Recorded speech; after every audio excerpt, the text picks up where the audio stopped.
사람들이 어떤 생각과 마음으로 사는가 라는 질문을 할 때 각각 자기가 원하는, 또한 자기가 꿈꾸는, 또한 자기가 바라고 살아가는 모든 부분 속에 하나님께서 인도하시는 은혜가 있음을, 각각의 삶의 이야기가 있음을 알 수 있습니다. 또한 각각이 살아가는 모든 부분들이 다 다르기 때문에 또한 그 마음이 다르다라고 얘기할 수도 있는 것이죠.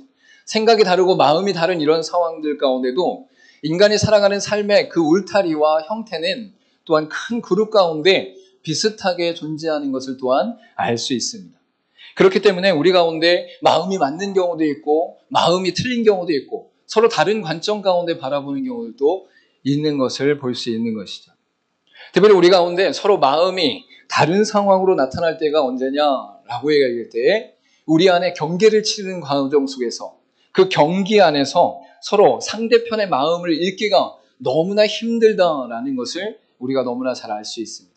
그래서 바둑을 둘 때라든지 장기를 둘 때라든지 어떤 경기를 치를 때에 다른 사람의 마음과 생각을 읽지 못함으로 말미암아 내가 그 다음 수를 어떻게 놓아야 될지 고민이 될 때가 많이 있음을 알 수 있죠.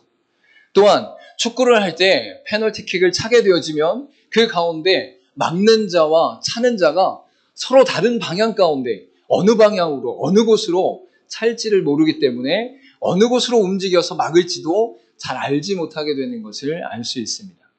또 우리가 가끔가다 게임을 하게 될 때에 참 같은 게임을 하게 되어지면 내가 오른쪽으로 얼굴을 돌릴지 왼쪽으로 얼굴을 돌릴지 상대방이 오른쪽으로 손을 옮길지 왼쪽으로 손을 돌릴지 잘 알지 못하는 것으로 인해 그 마음이 어떠한지를 알 수 없다라는 것이죠. 상대적으로 우리가 이 땅을 살아가면서 서로 마음이 하나 되어져서 한 마음으로 동일한 마음으로 나아가는 경우도 있는 것을 볼 수 있습니다.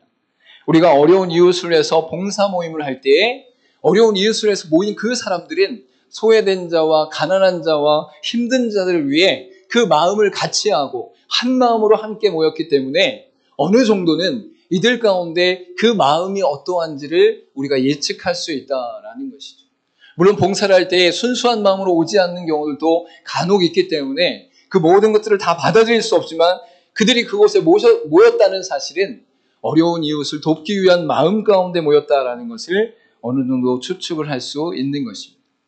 그리고 지금 파리 올림픽 가운데 많은 선수들이 함께 뛰고 있는데 한 팀으로 한 마음으로 뛰고 있는 사람들의 마음 속에는 우리가 같은 목적으로 같은 이유로 그들 가운데 열심으로 내어 한 마음으로 뛰고 있는 한 팀을 또한 발견할 수 있는 것이죠. 또한 같은 취미로 모였을 때나 같은 음식을 먹고 싶을 때나 같은 이유로 같이 모였을 때에는 그들 가운데 마음이 비슷하다라는 것을 우리가 너무나 잘 알 수 있어요.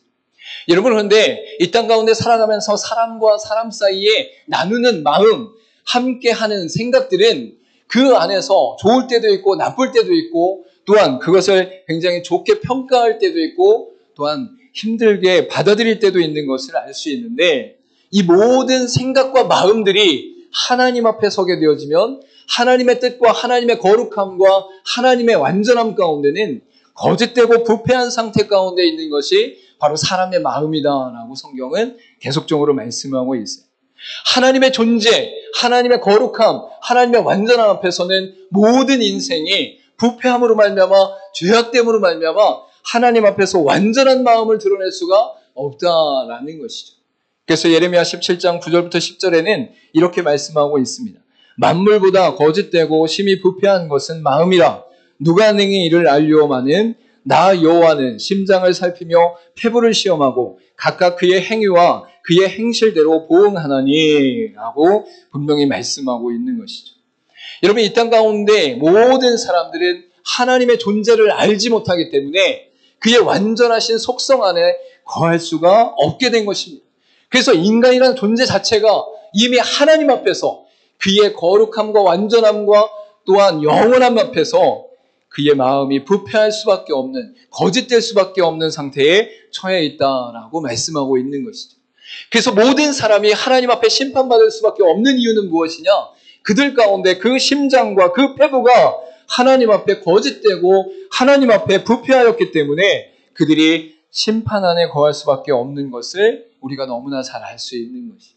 여러분, 그런데 이러한 심판 아래 있었던 모든 사람들 중에 예수 그리스도를 통하여 구원받은 믿음의 백성들인 하나님의 뜻과 하나님의 완전하신 가운데 거하는 은혜를 입게 됨으로 말미암아서 우리 안에 하나님의 마음으로 승리하는 능력을 허락하고 계신다라고 분명히 말씀하고 있는 것이죠.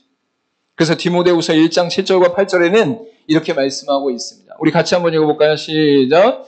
하나님이 우리에게 주신 것은 두려워하는 마음이 아니요 오직 능력과 사랑과 절제하는 마음이니 그러므로 너는 내가 우리 주를 증언함과 또는 주를 위하여 갇힌 자 된 나를 부끄러워하지 말고 오직 하나님의 능력을 따라 복음과 함께 고난을 받으라.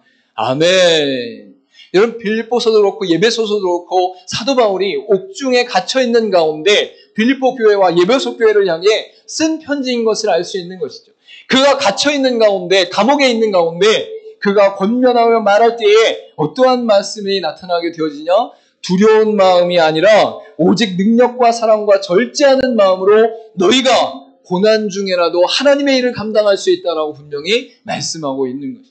그러니까 하나님을 믿는 자들, 예수 그리스도를 통해 하나님을 만난 자들은 이 땅 가운데 어떠한 상태와 어떠한 처지와 어떠한 환경 가운데 있다 할지라도 두려워하는 마음이 아니라 하나님이 주신 능력과 절제와 사랑의 마음으로 이 땅에 주어진 것을 감당할 수 있다라고 분명히 말씀하고 있는 것이죠. 그래서 인생이라는 존재 자체는 거짓되고 부패한 가운데 하나님 앞에 의의를 드러낼 수 없는 존재이지만 하나님께서 구원하신 그의 백성들을 향해서는 하나님께서 부어주신 은혜로 말미암아 능력과 사랑과 절제의 마음으로 어떠한 고난 속에서도 두려워하지 않는 능력을 허락하셨다라고 분명히 말씀하고 있는 것이죠.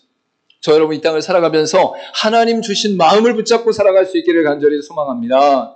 오늘 본문의 말씀 가운데도 사도 바울이 이 빌립보 교회를 향해서 믿음의 사람들에게 예수 그리스도 안에 거함으로 말미암아 예수 그리스도의 권면과 위로와 또한 교제와 긍휼과 자비를 너희들 가운데 함께하는 공동체로 세웠으니 예수 그리스도 안에서 하나님께서 허락하신 예수 그리스도의 마음을 갖고 온전히 살아가라라고 분명히 말씀하는 것을 볼 수 있어요.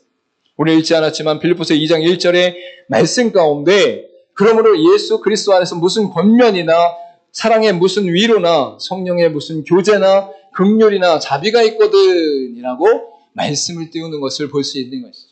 이것은 바로 빌립보 교회 성도들 가운데 너희가 이제 그리스도 안에 거하고 있으니 그리스도를 통하여 구원을 받았으니 그리스도로 말미암아 하나님의 백성이 되었으니 그 안에서 무슨 권면이나 위로나 교제나 긍휼이나 자비가 너희들 가운데 있을 때에 이것은 바로 하나님이 하늘의 것을 허락하시는 것이죠. 그 하늘의 것을 허락하심이 있을 때에 그 안에서 예수 그리스도의 마음을 품어라 라고 분명히 말씀하고 있는 것이죠. 그래서 2절부터 4절까지는 그리스도의 마음을 품는 구체적인 내용이 나타나고 5절 가운데 들어가서는 예수 그리스도의 마음을 품어라 라고 권면함과 동시에 6절부터 8절까지의 말씀을 통해서는 그리스도의 존재가 어떠한 존재인가, 그분이 우리에게 어떠한 일을 행하셨는가, 그분의 마음이 어떠한가를 우리에게 보여주고 계심을 알 수 있는 것이죠.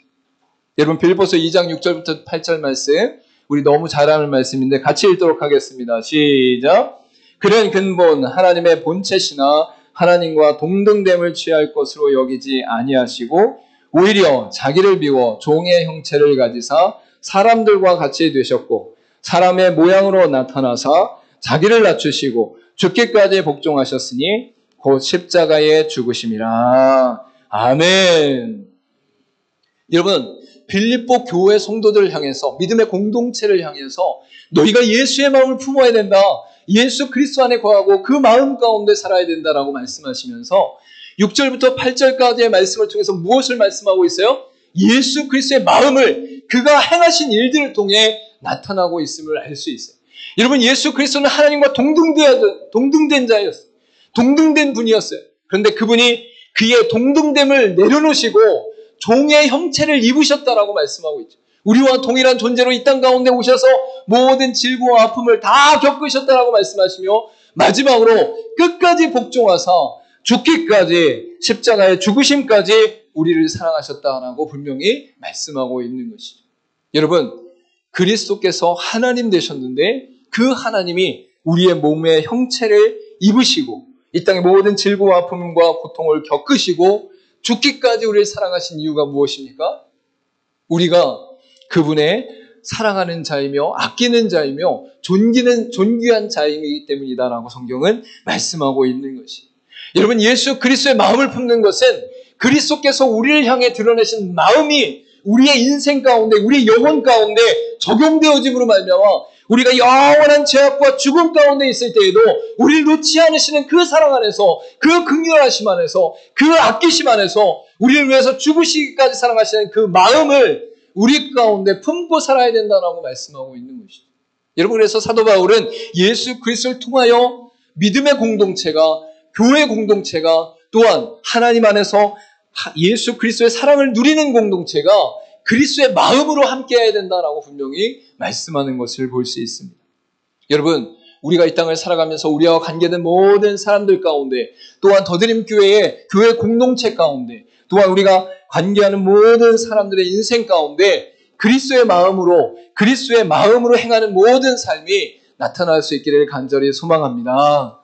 여러분의 인생 가운데 어떤 기준과 어떤 판단과 어떤 마음과 어떤 소망이 있는지 우리는 다 알 수 없으나 그 모든 것을 성경 가운데는 그리스도의 마음을 품고 이 땅을 살아가는 것이 그리스도인들의 삶이다라고 분명히 말씀하고 있는 것이죠. 그래서 사도 바울은 이 빌립보 교회를 향해서 앞부분에는 권면하는 내용이 2절부터 4절 가운데 나타나고 예수 그리스도의 마음을 품어라라고 말씀하시면서 6절부터 8절까지는 그리스도의 마음을 드러내는 그분의 행하심과 그분의 역사하심과 그분의 죽으심에 대해서 구체적으로 말씀하고 있는 것을 알 수 있습니다. 여러분, 여러분을 위해서 예수님께서 하나님과 동등된 그 위치에서 내려오시고 또한 종의 형체를 입으시고 우리를 위해 끝까지 죽으신 그 사랑이 있음을 기억할 수 있기를 간절히 소망합니다. 또한 그 사랑을 입은 자들은 이 땅을 살아갈 때에 내 마음이나 내 생각이나 내 욕심이나 내 자존심 가운데 행하는 것이 아니라 그리스도의 마음을 가지고 그리스도의 마음을 붙잡고 살아가는 인생이다라고 분명히 말씀하고 있는 것이죠. 여러분이 옆에 분하고 인사 나누도록 하겠습니다. 그리스도의 마음을 붙잡으십시오. 그리스도와 함께 하십시오. 할렐루야. 여러분이 어떤 상황에 있든지 어떤 관계에 있든지 여러분을 통해서 그리스도의 마음이 나타날 수 있기를 간절히 소망합니다. 여러분의 감정도 있고 여러분의 입장도 있고 여러분의 자존심도 있고 여러분의 생각도 있는 것을 분명히 알아요. 그러나 그럼에도 불구하고 그리스도의 사람들은, 그리스도인들은, 하나님의 백성들은 이 땅을 살아가는 동안 날마다 그리스도의 마음을 붙잡고 살아가려고 애쓰고 힘쓰는 자들이다라는 것을 성경이 분명히 말씀하고 있는 것이죠. 그래서 오늘 본문의 말씀을 통해서 그리스도의 마음이 어떻게 구체적으로 우리의 공동체 가운데, 우리의 관계 가운데 나타나는지 함께 살펴보도록 하겠습니다. 첫 번째로 나타나는 것은 무엇이냐면 마음을 같이하여 사랑하고 한 마음으로 합하는 것입니다 라고 분명히 말씀하고 있죠. 오늘 본장의 2절 말씀을 같이 한번 읽도록 하겠습니다. 시작! 마음을 같이하여 같은 사랑을 가지고 뜻을 합하며 한 마음을 품어 라고 말씀하고 있죠. 여러분, 우리가 이 땅을 살아가면서 한 마음으로 같은 사랑으로 뜻을 합하는 것이 얼마나 힘든가라는 것을 알 수 있어요. 어떤 모임이든지 어떤 관계든지 각자의 입장과 상황과 처지가 있기 때문에 각각 다른 그 관점 안에서 서로 힘을 합하기가 쉽지 않다라는 것이죠. 근데 성경 안에서 그리스도인들에게 권면하는 내용이 무엇입니까? 같은 마음으로 같은 사랑으로 뜻을 합하여 한 마음을 품어라라고 분명히 말씀하고 있어요. 여러분, 이것이 어떻게 가능하냐면 성경에 나타난 이러한 모든 원리는 인간의 힘과 능력과 지혜로 하는 것이 아니에요. 나의 노력으로 하는 것이 아니고 나의 지식으로 하는 것이 아니고 나의 힘으로 하는 것이 아니에요. 여러분, 하나님 앞에 엎드리면서 하나님의 은혜를 구할 때에 성령께서 우리 가운데 그리스도의 마음을 허락하시고 하늘의 은혜를 허락하시고 성령의 인도하심을 허락하셔서 하나님으로 말미암아 하나 될 수 있는 은혜의 능력이 우리 가운데 나타난다라고 성경은 말씀하고 있는 것이죠. 그래서 한 마음으로 같은 사랑으로 뜻을 합하고 한 마음을 품는 것은 바로 성령 하나님께서 우리 가운데 하나 되게 하시는 역사로 말미암아 나타난다라고 성경은 말씀하고 있습니다. 에베소 4장 3절부터 4절 말씀 가운데 평안에 매는 줄로 성령이 하나 되게 하신 것을 힘써 지켜라. 몸이 하나요 성령도 한 분이시니 이와 같이 너희가 부르심의 한 소망 안에서 부르심을 받았느니라 라고 분명히 말씀하고 있죠. 평안에 매는 줄로 성령이 하나 되게 하신 것을 힘써 지켜라 라고 말씀하고 있는 거예요. 우리가 기도하고 엎드릴 때마다 성령 하나님께서 우리 마음 가운데 하나 되게 하시는 은혜의 능력을 허락하신다라는 거예요. 나의 자존심과 나의 욕심과 나의 입장과 나의 처지를 드러내는 것이 아니라 하나님의 영광을 위하여 성령의 역사하신 가운데 하나 되도록 인도하시는 은혜의 능력이 성령으로 말미암아 나타난다라고 분명히 말씀하고 있는 것이죠. 여러분, 이때에 몸이 하나라는 것은 무슨 말씀입니까? 예배소 전체 가운데 교회는 예수 그리스도의 몸이다 라고 말씀하시면서 머리 대신 예수 그리스도 안에서 지체된 모든 성도들이 하나 되어질 때에 성령으로 말미암아 하나 되어지는 역사가 일어난다라는 것을 분명히 말씀하고 있는 거죠. 예수 안에서 구원받고 성령으로 하나 되어진 능력이 믿음의 공동체 가운데 나타난다라고 성경은 분명히 말씀하고 있는 것이죠. 여러분, 이러한 역사가 가장 강력하게 나타나는 시기가 언제였느냐? 바로 성경의 사도행전 가운데 나타난 오순절 마가의 다락방 가운데 성령의 임함으로 말미암아 그들 가운데 나타난 놀라운 역사가 바로 성령의 하나됨 가운데 나타나는 것을 우리가 분명히 알 수 있어요. 그래서 사도행전 2장 46절부터 47절 가운데는 이렇게 말씀합니다. 날마다 마음을 같이하여 성전에 모이기를 힘쓰고 집에서 떡을 떼며 기쁨과 순전한 마음으로 음식을 먹고 하나님을 찬미하며 또 온 백성에게 칭송을 받으니 주께서 구원받는 사람을 날마다 더하게 하시니라. 아멘. 초대교회 가운데 성령이 임하니까, 성령이 역사하니까, 성령이 함께하니까 그들 가운데 날마다 마음을 같이 했다라고 말씀하고 있어요. 그리고 그들 가운데 기쁨과 순전한 마음으로 음식을 먹었다라고 말씀하고 있는 것이죠. 여러분, 날마다 마음을 같이 하는 것이 정말 인간적인 입장에서는 너무 힘듭니다. 여러분, 조금만 서로 오해되는 일들이 일어나면, 질투될 일이 일어나면, 또한 마음 상하는 일들이 일어나면 그 마음 상하고 오해하고 질투하는 것으로 인하여 그 관계가 깨어지는 것이 사람의 관계인 것을 우리가 너무나 잘 아는 것이죠. 여러분, 그런데 성령의 임재가 일어나니까, 성령의 역사가 일어나니까 그들 가운데 날마다 마음을 같이 하고 기쁨과 순전한 마음으로 음식을 먹었다라고 말씀하고 있습니다. 좋은 음식이 있을 때 내가 배고프면 어떻게 돼요? 내가 하나라도 더 먹으려고. 피자가 이렇게 오면 여러 조각들이 있는데, 저 친구 지금 몇 조각 먹었지? 나 2조각 먹었는데 쟤 3조각 먹었는데 나 1조각 더 먹어야 되는데. 치킨이 딱 오면 닭다리는 누가 먹었지? 날개는 누가 먹었지?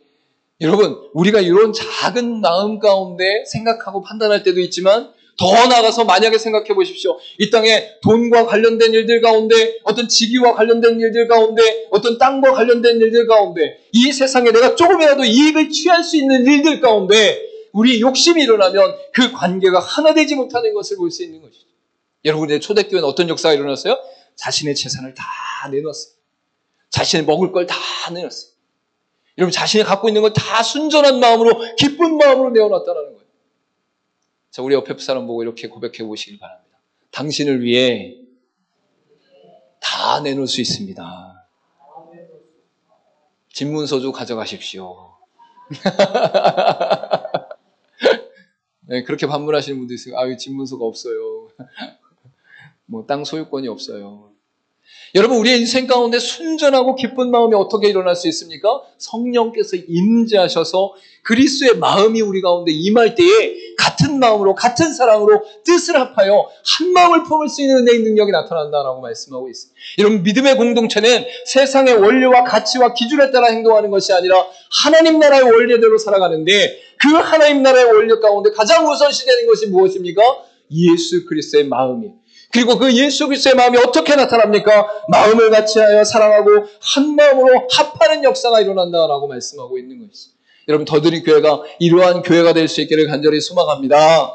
한 마음으로 연합하고 같이 사랑하고 같은 마음을 품어서 정말 순전하고 기쁜 마음이 우리 가운데 넘쳐날 수 있기를 간절히 소망합니다. 두 번째로 예수 그리스도의 마음이 어떤 마음이냐? 겸손한 마음으로 남을 나보다 놀랍게 여기는 것입니다 라고 말할 수 있어요. 오늘 본장의 3절 말씀 같이 읽겠습니다. 시작. 아무리 이래든지 다툼이나 허용으로 하지 말고 오직 겸손한 마음으로 각각 자기보다 남을 낮게 여기고 라고 말씀하고 있습니다. 여러분, 어떤 일을 하든지 무슨 일을 하든지 다툼이나 허용이 아니라 그 사람을 높이 여기고 낮게 여기고 또한 놀랍게 여기는 관계가 일어날 때에 겸손한 마음이 우리 가운데 일어난다라는 것을 말씀하고 있는 것이죠. 우리가 겸손해야지, 낮아져야지, 다른 사람을 높이 여겨야지 아무리 생각해도 순간순간 우리의 마음 가운데 우리가 먼저 높아지고 우리를 먼저 내세우는 일들이 일어나요. 여러분, 그런데 겸손함이 자연스럽게 또한 몸에 배듯이 실제적으로 드러날 수 있는 원리가 무엇이냐면 다른 사람이 나보다 높은, 위대한, 놀랍고 우세하고 우월한 상태 가운데 있으면 자연스럽게 겸손하게 되는 것을 볼 수 있어요. 여러분, 나보다 돈이 많은 사람을 만나면 괜히 겸손해져요. 나보다 높은 위치에 있는 사람 만나면 괜히 겸손해져요. 나보다 큰 지식을 갖고 있고 많은 경험을 갖고 있는 것 같으면 괜히 겸손해져요. 그런데 성경의 원리는 세상의 원리에 이러한 수많은 재산과 성공과 지식과 권세 가운데 있는 많은 높은 것으로 인하여 겸손해지는 것이 아니라 하나님께서 그의 백성들과 그의 창조한 자들과 그의 구원한 자들이 존귀케 여기심으로 말미암아 사랑하심으로 말미암아 그를 존귀하게 여기는 가운데 바로 겸손하게 되어지는 것을 볼 수 있는 것이죠. 여러분, 하나님을 만나고 하나님 안에 거하면 모든 사람들은 하나님이 창조하셨다라는 원리를 적용하게 돼요.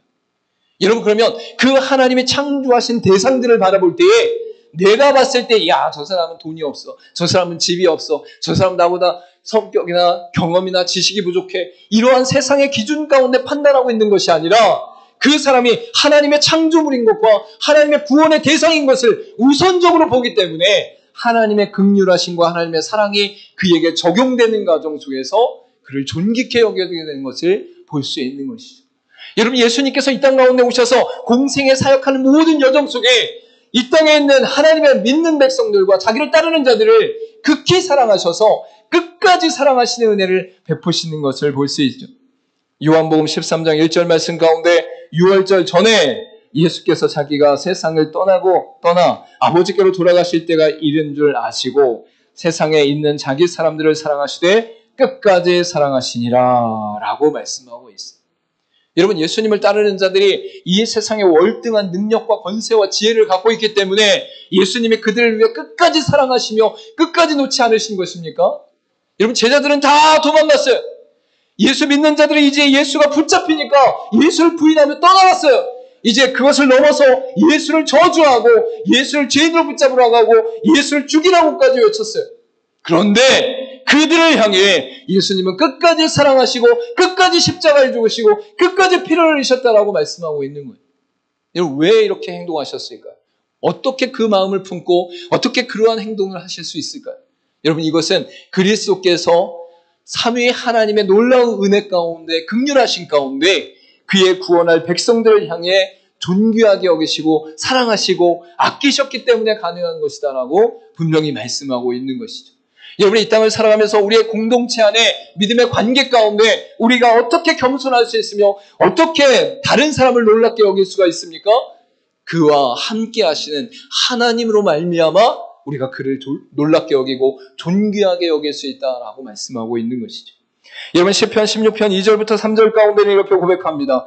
내가 여호와께 아뢰되 주는 나의 주님이시요 주 밖에는 나의 복이 없다 하였나이다. 땅에 있는 성도들은 존귀한 자들이니 나의 모든 즐거움이 그들에게 있도다 라고 고백하는 것을 볼 수 있습니다. 하나님은 나의 하나님 되십니다. 하나님은 나의 주인 되십니다. 하나님은 나의 복 되십니다 라고 고백한 이후에 그 다음에 이어지는 것이 무엇입니까? 땅에 있는 성도들은 존귀한 자들이니 나는 나의 모든 즐거움이 그들에게 있나이다 라고 말씀합니다. 여러분, 하나님을 찬송하고 하나님께 영광 돌린 다음에 바로 이어서 성도들이 존귀합니다라고 얘기하는 거예요. 왜? 하나님이 선택하시고 구별하셔서 하나님의 자녀 삼으시고 하나님의 백성 삼으신 자들이 바로 이 땅에 있는 성도들이기 때문인 것이죠. 여러분, 이렇게 고백했으면 좋겠어요. 나는 존귀한 자입니다. 나는 하나님의 사랑받은 자입니다. 자, 한 번 더 고백하겠습니다. 너는 존귀한 자입니다. 너는 하나님의 사랑받은 자입니다. 할렐루야! 여러분, 나를 사랑하는 것보다 더 놀랍게 다른 사람을 사랑할 수 있는 이유가 무엇입니까? 그 사람을 하나님이 사랑하셔서 그 사람을 위해 십자가에 예수님이 돌아가시고 그 사람을 위해서 천국의 모든 것을 준비하시며 천사들이 흠모하는 자로 세우시는 역사가 하나님의 은혜 가운데, 하나님의 긍휼하신 가운데 일어났기 때문에 다른 사람에 대해서 겸손하게 여기며 그들을 아끼고 살아갈 수 있는 능력과 존귀하게 여기는 능력이 나타난다라는 것이. 여러분, 예수의 마음을 품는 것이 무엇입니까? 예수 그리스도의 마음으로 믿음의 공동체 가운데, 모든 관계 가운데 그 대상을 향해 그들에게 겸손한 마음으로 나보다 다른 사람을 놀랍게 여기고 우세하게 여기고 우월하게 여기고 존귀하게 여기는 게 바로 예수의 마음이다라고 분명히 말씀하고 있는 것입니다. 마지막으로 나타난 예수의 마음이 무엇이냐면 서로의 일들을 돌보아 기쁨을 충만하게 하는 것입니다 라고 분명히 말씀하고 있어요. 본장의 4절 말씀 우리 같이 읽겠습니다. 시작. 각각 자기 일을 돌볼 뿐더러 또한 각각 다른 사람들의 일을 돌보아 나의 기쁨을 충만케 하라 라고 말씀합니다. 여러분, 여기서 돌본다라는 것은 살피고 감당하고 책임진다라는 말을 품고 있습니다. 즉 믿음의 사람들 가운데는 자기에게 주어진 일들을 1차적으로 책임지고 살피고 감당하는 일들이 있어야 돼요. 자기의 맡겨진 일들 가운데 하나님의 부르심이 있으며 하나님의 사명이 있습니다. 여러분의 가정의 소명이 있고 여러분의 직장의 소명이 있고 여러분의 사업장의 소명이 있어요. 그 모든 영역 가운데 하나님이 허락하신 것으로 알고 온전히 살피고 감당하고 책임지는 것이 우리의 인생 가운데 예수의 마음이고, 더 나아가서 나를 돌보듯이 나를 살피듯이 다른 사람을 살피고 돌보는 일이 바로 예수의 마음이다라고 분명히 말씀하는 것을 볼 수 있어요. 여러분, 나를 살피는 것은 어렵지 않아요. 나를 돌보는 것은 어렵지 않아요. 나를 책임지는 것은 어렵지 않아요. 왜? 나를 책임지고 나를 살피고 나를 돌봐야 내가 행복하기 때문인 것이죠. 내가 이 땅 가운데 부유하고 이 땅 가운데 안전하고 이 땅 가운데 모든 것을 누릴 수 있는 그것을 위해 내 생명을 위해 살아가는 것은 어렵지 않다는, 물론 외적인 여러 어려움들이 있지만 그 일을 기꺼이 감당하는 이유도 나의 삶을 위해 감당할 수 있다라는 것이죠. 여러분, 그런데 더 나아가서 그리스도의 마음은 어디에 있습니까? 다른 사람을 돌보는 데 있다라고 말씀하고 있어요. 다른 사람을 살피고 감당하고 책임지는 일이 바로 예수 그리스도의 마음이다라고 말씀하고 있어요.